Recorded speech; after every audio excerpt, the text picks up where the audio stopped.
Кеңес Әліби жарылыс болған жерге алғашқы өрт сөндіру бригадасымен барған. Үйінің жалғыз ұлы, артынан ерген 4 қарындасы бар.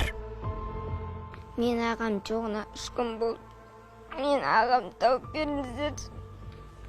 Мен ағам қатты сағындым. Мен түсімде ағамды көрдім. Әлі көйген қарным қатты ашып көп тамақ жеді. Сосын әлі көйген қолымда дәу жара бар екен. Сосын барып 3 секунды мені сапконы құшақтап жатты. Мен ағам тауып беріңіздер. Әкесі мен жақындары 3 күннен бері іздестіру жұмыстарын жүргізуде. Вообще көмек жоқ.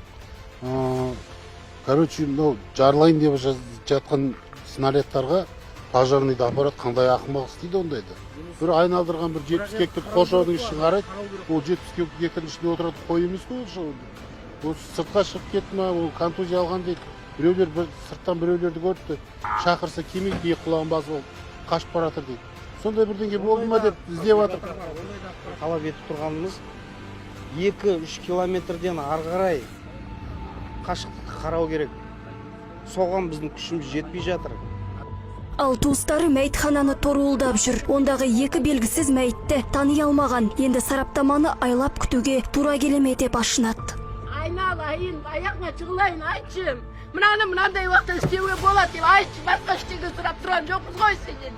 Айтшымнан сасып жатыр ғой уже труптар. Бала өзіңдік ма, біздің бауырымыз емес пе? Соны анықтап берсе болды.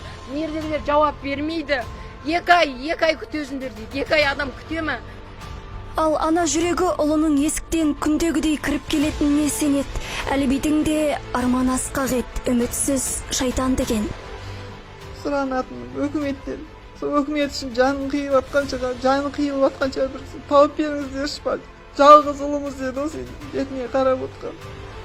Қарида Сейілханқызы, Аңсар Тілепберген, Нұрбол Қыстаубек, Тара 24.